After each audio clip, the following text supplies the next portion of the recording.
So there's a bit of controversy going on with her. They announced season 2, and they are bringing back the 3 gentlemen, which are Undertaker, Booker T, Bubba Ray Dudley. They're not bringing back Mickie James. Mickie James has been substituted with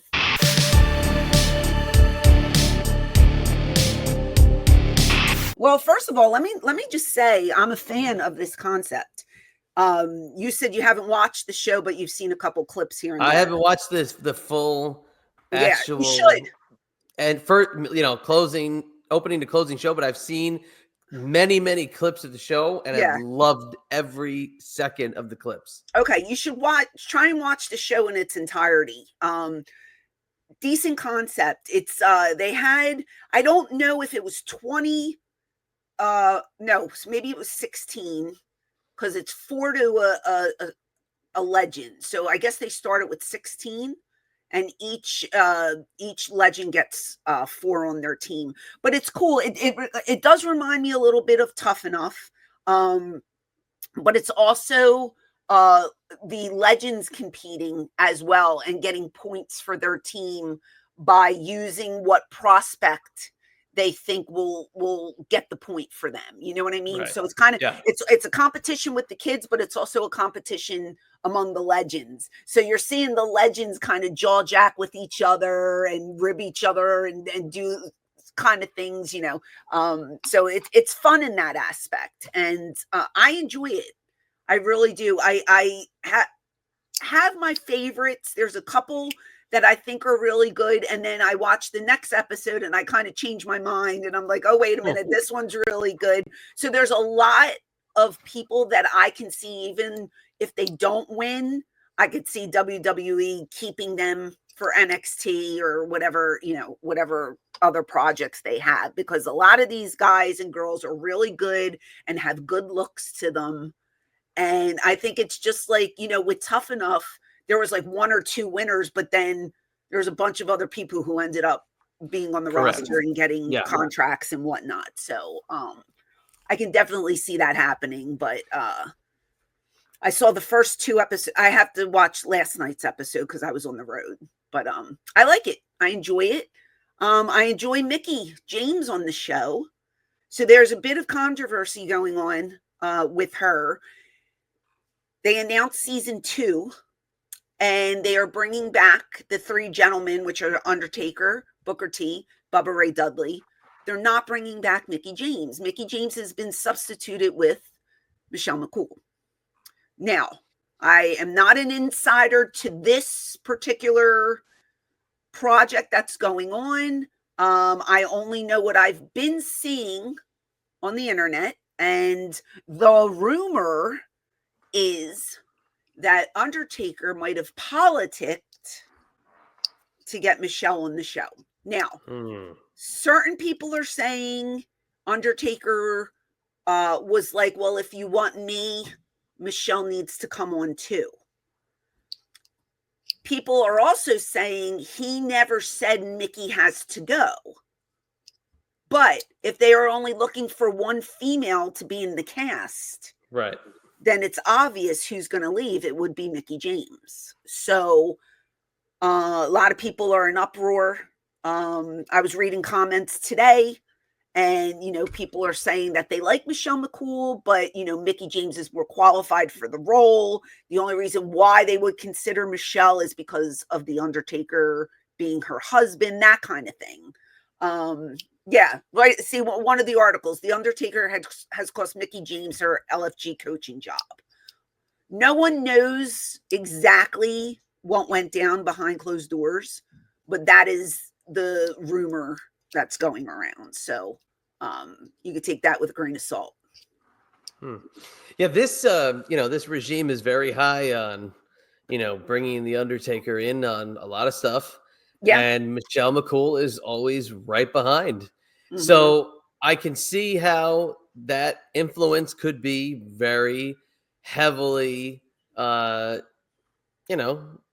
weighted. So it sucks for Mickie James because it seems like every time she gets back in the graces and she's getting some like really good spots handed her way, it just always seems to go by the wayside. But it just seems like maybe they could have figured something else out. Maybe they do. Maybe they give her another role on the show.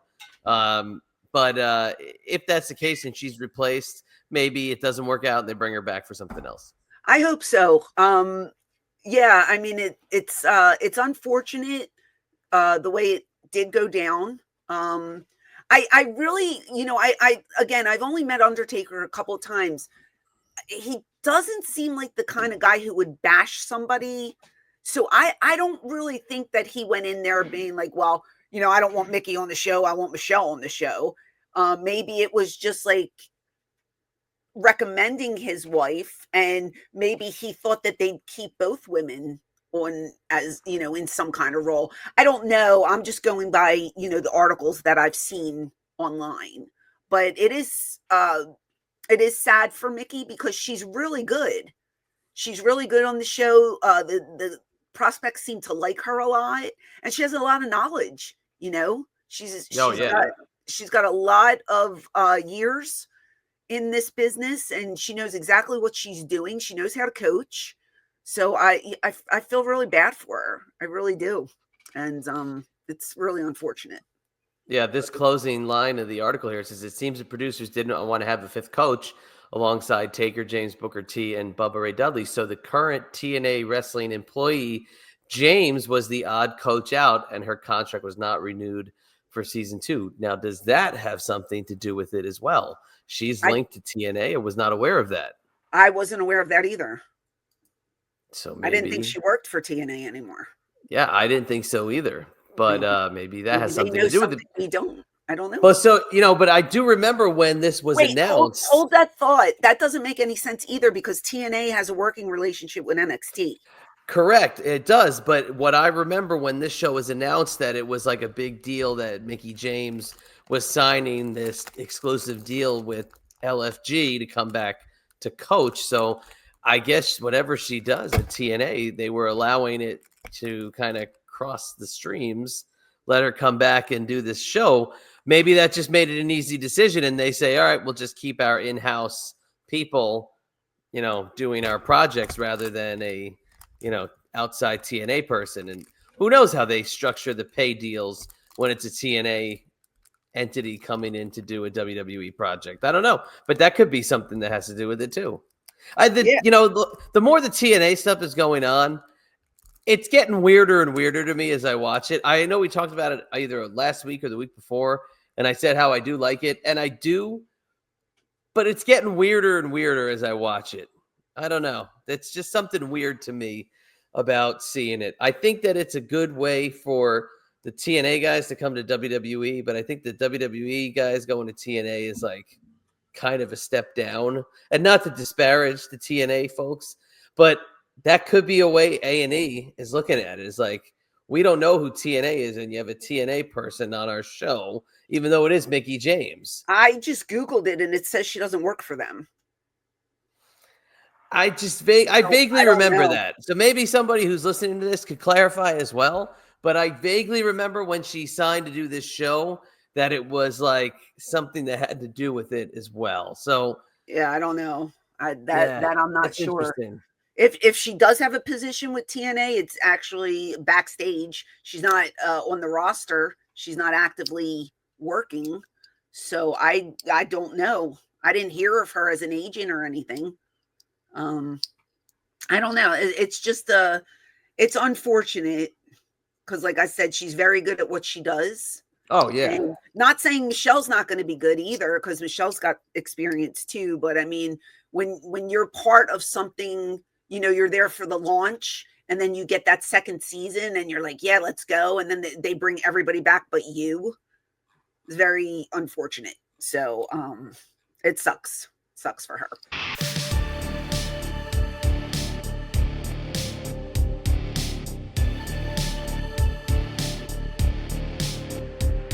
Hey there, it is the Queen of Extreme, Francine from ECW. Do you want to see more of me? Click over here to watch another video, or click over here to listen to my podcast. And as always, thank you for your support.